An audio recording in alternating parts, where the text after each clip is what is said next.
श्रोते हो, मागच्या वेळी आपण अध्याय 15वा भाग 1 ऐकला. आज आपण अध्याय 15वा भाग 2 बघणार आहोत. मागच्या भागात तुम्ही त्या ब्राह्मण स्त्रीची संतती टिकत नसते व तिला तिच्या पूर्वकर्मामुळे होणाऱ्या पिशाच्याच्या त्रासामुळे असे होत असते. या त्रासातून दत्त महाराज तिची कशी सुटका करतात हे आपण पाहिले व तिला ते 2 श्रीफळे देतात जेणेकरून तिची संतती टिकेल व तिला पूर्णायुष्य पुत्र होईल असा आशीर्वाद तिला ते देतात. आता पुढे काय होतं ते आपण बघूया. घरी परतल्यावर नित्याप्रमाणे ती ईश्वर स्मरणात राहून आपली गृहकृत्ये करण्यात दंग झाली. पण यावेळी श्री गुरूंच्या आशीर्वादाने आपला पुत्र आपल्या मांडीवर लवकरच खेळणार आहे हा जबरदस्त विश्वास तिच्या मनात होता. पूर्वीची निराशा तिला सोडून गेली होती. दिवस जाता जाता तिने एका पुत्रास जन्म दिला.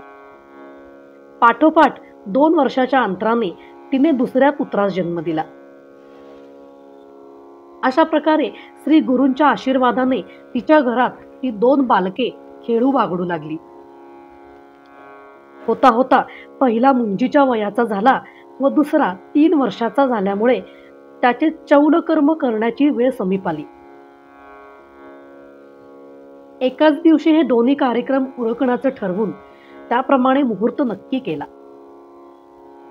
पण दुर्दैवाने मुहूर्ताच्या आदल्या दिवशी तिचा तो केवळ 3 वर्षाचा लहान मुलगा तापाने फणफणला. बघता बघता रात्र होण्यापूर्वीच त्याला धनुर्वात झाला व सतत 3 रात्री मृत्यूशी झगडून शेवटी तो मृत्यूस शरण गेला.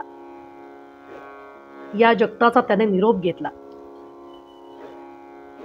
अशा प्रकारे आपल्या पुत्राचा अकाली झालेला मृत्यू बघून ते माता पिता शोकाने विव्हल झाले. हृदय विदीर्ण करील असा आक्रोश करू लागले. त्याचा मृत्यू झाला आहे या सत्य परिस्थितीवर त्यांचा विश्वासच बसेना. त्यांना ती कल्पनाच सहन होईना.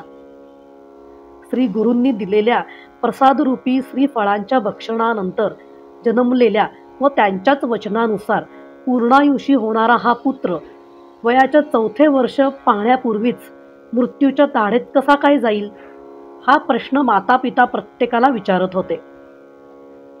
त्यांच्या शोकाला सीमा नव्हती. माता तर त्या शोकाने वेडीपिशीच झाली होती.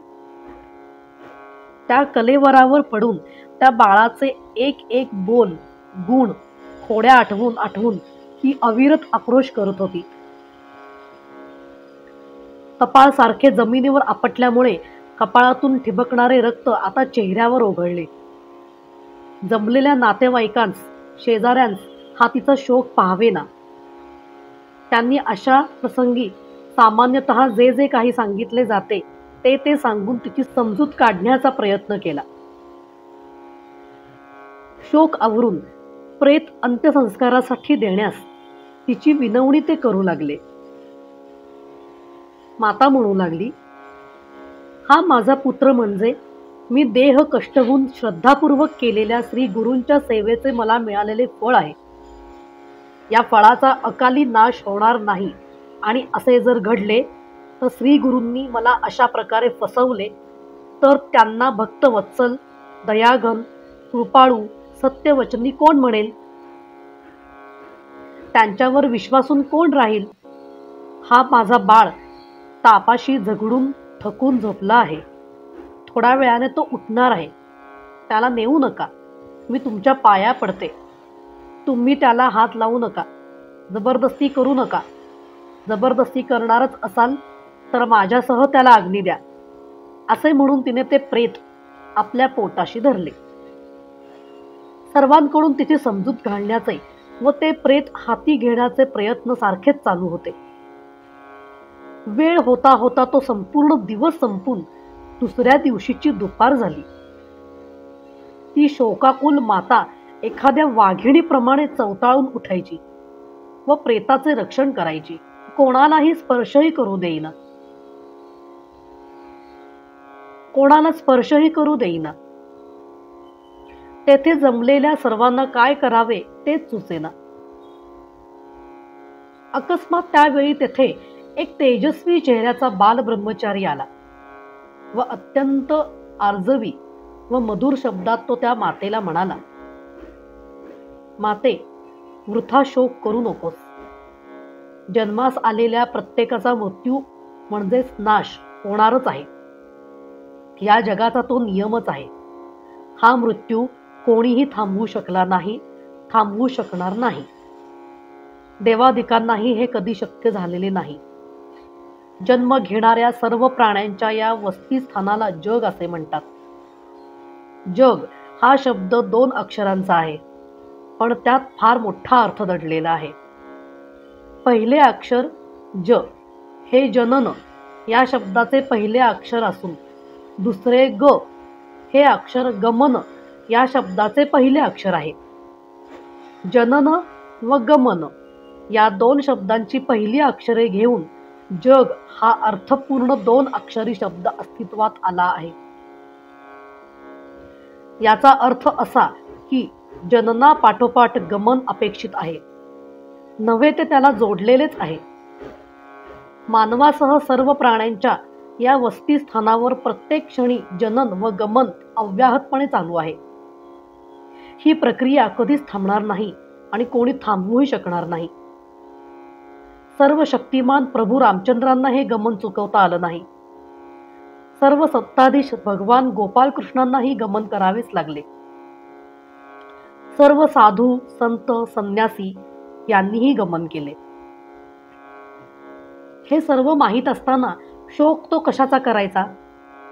आपण केव्हा गमन करणार हे काही कोणाला माहिती नसते, पण आपल्याला एक ना एक दिवस गमन करावे लागणार आहे हे प्रत्येकजण जाणून असतो.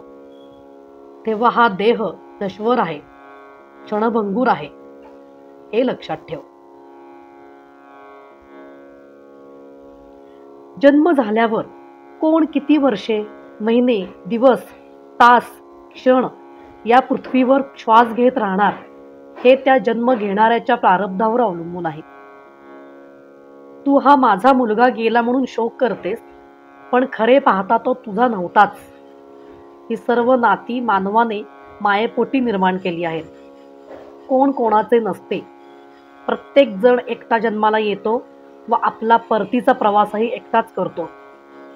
तो येताना सोबत कोणाला आणत नसतो व जाताना सोबत कोणालाही नेत नसतो. प्रत्येक प्राण्याने जन्म कोठे घ्यायचा, कोणाच्या संगतीत राहायचे, किती काळ राहायचे हे सर्व त्या जगन्नियंत्याने निश्चित केलेले असते व त्याचप्रमाणे ते घडणार असते. पती पत्नी, आई बाप, बहीण भाऊ, मुलगा मुलगी, सून जावई ही सर्व नाती आपणच मायेपोटी खरी मानतो, चिरंतन सत्य असल्याची मानतो. ती आपली म्हणून तेच आपले विश्व समजून त्यात गुरफटून बसतो. यांचा वियोग होताच आपण शोक करतो. जर ही नाती खरी असती तर या नातेवाईकांची साथ, सोबत, संगत आपल्याला आपल्या जन्मापूर्वीच झाली पाहिजे होती. या संपूर्ण जीवनात कसल्याही रागा लोभाची तमा न बाळगता, कोणताही स्वार्थ न पाहता ती साथ सोबत मिळायला पाहिजे होती. व शेवटी मृत्यूनंतरच्या प्रवासातही ती साथ सोबत संगत लाभली पाहिजे होती. हे काहीच कधी घडत नाही आणि घडणारही नाही हे सत्य आहे. समजून घे की एकुलता एकच नातेवाईक सत्य आहे, चिरकाल टिकणारा आहे व जन्म घेणाऱ्या प्रत्येक प्राण्याबरोबर तो आहे. हा आपला सत्य नातेवाईक, हा जगन्नियंता म्हणून ओळखला जाणारा हा परमेश्वर, हा एकमेव तेवढा आपल्या जन्मापूर्वीही आपल्यासोबत होता, जन्मानंतरच्या या संपूर्ण जीवनातही साथ करतो आहे व मृत्यूनंतरच्या आपल्या प्रवासातही निस्वार्थीपणे विना तक्रार साथ सोबत संगत करणार आहे. याच आपल्या चिरंतन सत्य नातेवाईकाला, परमेश्वराला आपण विसरून त्याला आपला नातेवाईक न मानता इतर सर्व नाशवंतांना, मृत्यू पावणाऱ्यांना आपले नातेवाईक समजतो व त्यांच्या या क्षणभंगूर सानिध्यात आनंद मानतो व त्यांच्या वियोगाने शोकाकुल होतो. ज्यावेळी परिस्थितीचा फटका बसतो, संसाराच्या तापाचा चटका जाणवतो, त्यावेळीच तेवढी आपणास त्या नातेवाईकाची आठवण होते. खरे नाते, कायम टिकणारे नाते फक्त त्याच्याशीच आहे हे सातत्याने प्रत्येकाने लक्षात ठेवले पाहिजे. तो आपणास दुरावला तरच शोक करणे बरोबर नाही. वास्तविक पाहता तो कधीच दुरावत नसतो. दुरावतो ते आपणच त्याला विसरतो. त्याचे अस्तित्व, सानिध्य दुर्लक्षतो व आपल्याच गमेंडीत राहतो. याचाच अर्थ तो अथवा त्याला दुरावणे होय. अन्याची साथ, सोबत संगत ही आपल्या प्रारब्धानुसार काही काळापुरतीच लाभणार आहे हे विसरता कामा नये. म्हणून तू आता हा अवाजवी शोक आवर व हे शव या लोकांच्या स्वाधीन कर. त्या बालब्रह्मचार्याचा हा उपदेश ऐकून ती मृत बालकाची माता म्हणाली, स्वामी, स्पष्ट बोलते म्हणून क्षमा करा. आपले जरी हे पटण्यासारखे विचार असले तरी माझे मात्र समाधान होत नाही. प्रत्यक्ष श्री गुरूंच्या म्हणजेच प्रत्यक्ष जे प्रभू दत्तात्रयाचेच अवतार ते परम दयाळू सत्यवचनी श्री नृसिंह सरस्वती स्वामी महाराज यांच्या आज्ञेनुसार मी सेवा उपासना केली. त्यांनी संतुष्ट होऊन स्वप्नात दर्शन देऊन मला श्रीफळे दिली व त्यांचे भक्षण केल्यावर पूर्णायुषी पुत्र होतील असे सांगितले. मी त्यांच्यावर श्रद्धा ठेवली व हा माझा मुलगा पूर्णायुषी होणार म्हणून त्यांच्यावर विश्वासून राहिले. यात माझी कोणती चूक झाली? अवघे 3 वर्षाचे आयुष्य म्हणजे पूर्णायुषी का? श्री गुरूंवर म्हणजे साक्षात परमेश्वरावर विश्वास ठेवायचा नाही तर अन्य कोणावर ठेवायचा? कोणावर विसंबून राहायचे? त्यांचे शब्द जर खरे होणार नसतील तर या जगतात सत्य अस्तित्वातच नाही असे म्हणावे लागेल. तेव्हा आता मी कोणाचेच ऐकणार नाही. मला त्यांनी दिलेला हा पुत्र जर त्यांना परत न्यायचा असेल तर माझे समोर प्रत्यक्ष येऊन त्यांनी न्यावा व पूर्णायुषी या शब्दाचा अर्थ मला सांगावा. अन्यथा संगमावरील त्यांच्या पादुकांसमोर मी या देहाचा त्याग करणार. त्यानंतरच माझ्या कलेवरासह हे माझ्या बाळाचेही कलेवर या मंडळींना मिळेल. यात तडजोड होणार नाही. मला अजूनही मनोमन अशी खात्री वाटते की हा माझा बाळ मृत झालेला नाही. माझ्या श्री गुरूंचे शब्द कदापिही खोटे होणार नाहीत. पाहूयात आता काय होते ते. प्रारब्ध जर सर्वश्रेष्ठ असते तर परमेश्वराचे सहाय्य कोणालाही कधीही काहीही केल्याने मिळाले नसते. हरिभक्ती कोणी केलीच नसती. सत्याचरणाची, सन्मार्गाची, उपासनेची, श्रद्धापूर्वक निष्ठापूर्वक भक्तीची वाट कोणी चोखाळलीच नसती. परमेश्वरावर अत्यंतिक विश्वास ठेवून या मार्गाने गेल्यावर आपले प्रारब्ध सुद्धा बदलता येते असा माझा विश्वास आहे. मी जाणते की श्री गुरु माझी सत्व परीक्षा घेत आहेत, माझी कसोटी बघत आहेत. हा मुलगा त्यांना जिवंत करावाच लागेल. मी हे कलेवर देणार नाही. हे तिचे तळमळीचे व श्री गुरूंवरील अत्यंतिक विश्वासाचे बोल ऐकून तो ब्रह्मचारी म्हणाला, तुझा मुलगा पूर्णायुषी होणार असा विश्वास तू श्री गुरूंवर ठेवलास, पण तो मृत झालेला आमच्या दृष्टीला स्पष्ट दिसत आहे. तू म्हणतेस श्री गुरु तुझी कसोटी बघत आहेत व तुझा अजूनही विश्वास आहे की हा मुलगा पुन्हा जिवंत होणार.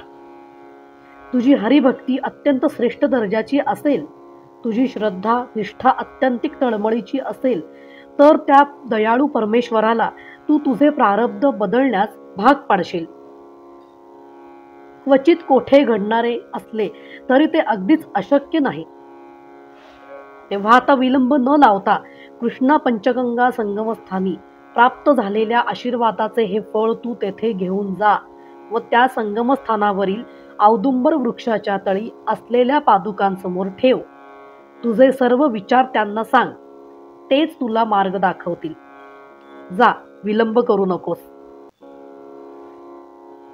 हे बालब्रह्मचारी म्हणजेच त्या रूपात वेशात तेथे आलेले साक्षात दत्तावतारी श्री नृसिंह सरस्वती स्वामी महाराज होते.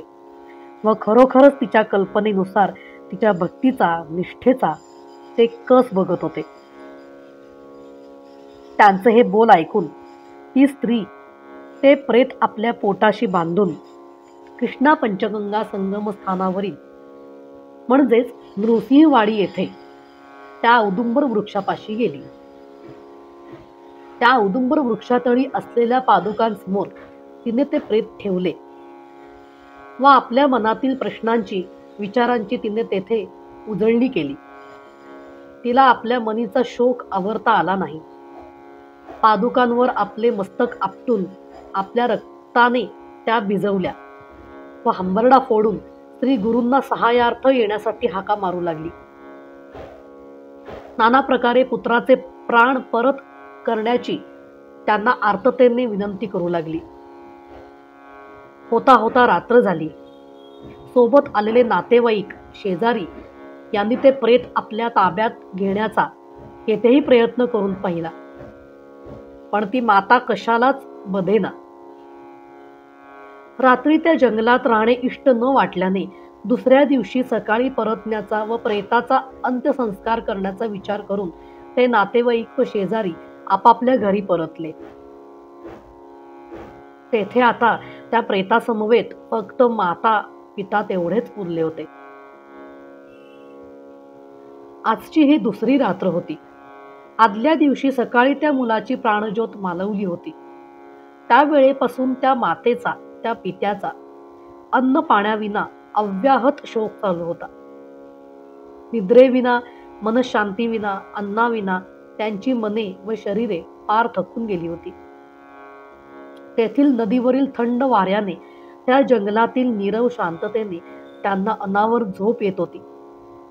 पण ती प्रयत्नपूर्वक आवरून ती जोडी श्री गुरूंची अविरत विनवणी करत होती. शोकात बुडून गेली होती. आता तर रात्रीचे 3 प्रहर होत आले होते. शेवटी त्या प्रेतासमोर बसलेल्या अवस्थेतच त्या थकलेल्या, भागलेल्या शरीरांना अनावर निद्रेने घेरले. अशा प्रकारे निद्रित असलेल्या त्या मातेला एक स्वप्न पडले. त्या स्वप्नात जटा धारण केलेला, सर्वांग भस्माने व्यापलेला, गळ्यात रुद्राक्षमाला असलेला, व्याघ्र चर्म परिधान केलेला, हाती योगदंड, त्रिशूळ असलेला असा एक तपस्वी त्या पादुकांच्या ठिकाणी अवतीर्ण झालेला तिला दिसला. तो तिला म्हणाला, आमच्या विरुद्ध तू विनाकारण तक्रार करत आहेस. तुला उपद्रव पोहोचेल, तुझी हानी होईल असे आम्ही काय केले आहे? आमची चाल असत्य नसते, आमचे बोल असत्य नसतात. आम्ही भक्तीला वश होऊन भक्तांच्या रास्त इच्छा पुरवतो, हे सत्य आहे. प्रारब्धही बदलणे आम्हाला अशक्य नाही, पण हा बदल भक्तीच्या श्रेष्ठतेवर अवलंबून आहे. मातेच्या प्रारब्धातच जर पुत्रवियोग असेल तर त्याला पूर्णायुषी पुत्र काय करणार? या मातेच्या प्रारब्धानुसार त्याला आपल्या आयुष्याचा बळी द्यावाच लागेल. तुझ्या बाबतीत हेच घडले आहे. आमचा व त्या पुत्राचा काही दोष नाही, पण तुझ्या निष्ठेने, श्रद्धेने, भक्तीने, आम्हावरील जबरदस्त विश्वासाने तुझे प्रारब्ध बदलणे आम्हाला भाग पाडले आहे. पुत्रही त्याच्या प्रारब्धानुसार पूर्णायुषी होणार आहे. तेव्हा आता मी तुझ्या मुलाला तुझ्या देखत पुन्हा जिवंत करतो पहा. असे म्हणून त्याने त्याच्या सर्वांगाला भस्म लावले व त्या प्रेताचे तोंड उघडून त्यात फुंकर मारून प्राण म्हणजेच वायू भरला व तो तपस्वी अदृश्य झाला. ती माता खडखडून जागी झाली. तिला प्रथम ते स्वप्न खरे वाटेना. सगळ्या मनाच्या कल्पना आहेत असा विचार करत असताना ते प्रेत तिला हल्ल्यासारखे दिसले. ती भेदरली. तिला दरदरून घाम फुटला. तिने पतीस उठवले व घाईघाईत सर्व स्वप्न सांगितले. एव्हाना तो मुलगा उठून बसला होता. तो पिता पण घाबरला. भूतपिशाच तर नाही ना अशी शंका त्यांच्या मनाला चाटून गेली. पण एव्हाना तो बाळ मातेला बिलगला व आई मला भूक लागली आहे असे म्हणू लागला. यावर त्या मातेची व पित्याची खात्री झाली की आपला पुत्र श्री गुरूंनी जिवंत केला आहे. त्यांच्या आनंदाला पारावर राहिला नाही.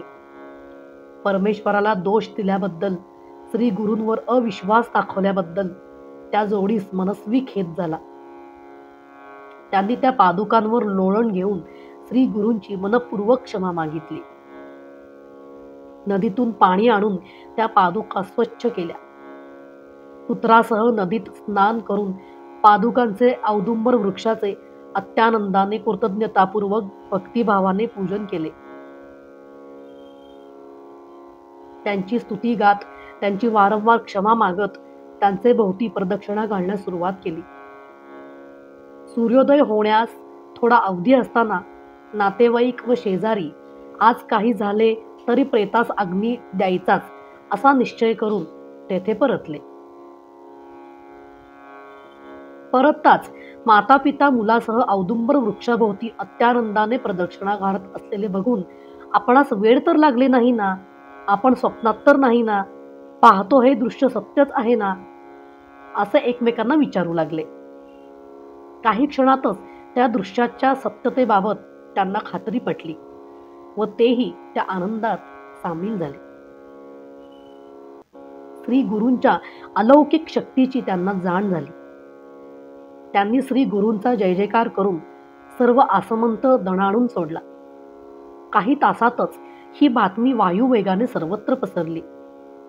शेकडोंच्या संख्येत जनसमूह तेथे जमला व आनंदोत्सव साजरा करून श्री गुरूंच्या पादुकांची म्हणजेच औदुंबर वृक्षाची महापूजा करून तेथे समाराधना केली. सर्वांनी हे मान्य केले की या ऋषीवाडीत श्री गुरु असून भक्ती जर परमश्रेष्ठ दर्जाची असेल तर ते प्रारब्धही बदलू शकतात. आनंद व्यक्त करत, क्षमा मागत ते माता पिता पुत्रासह आपल्या घरी परतले.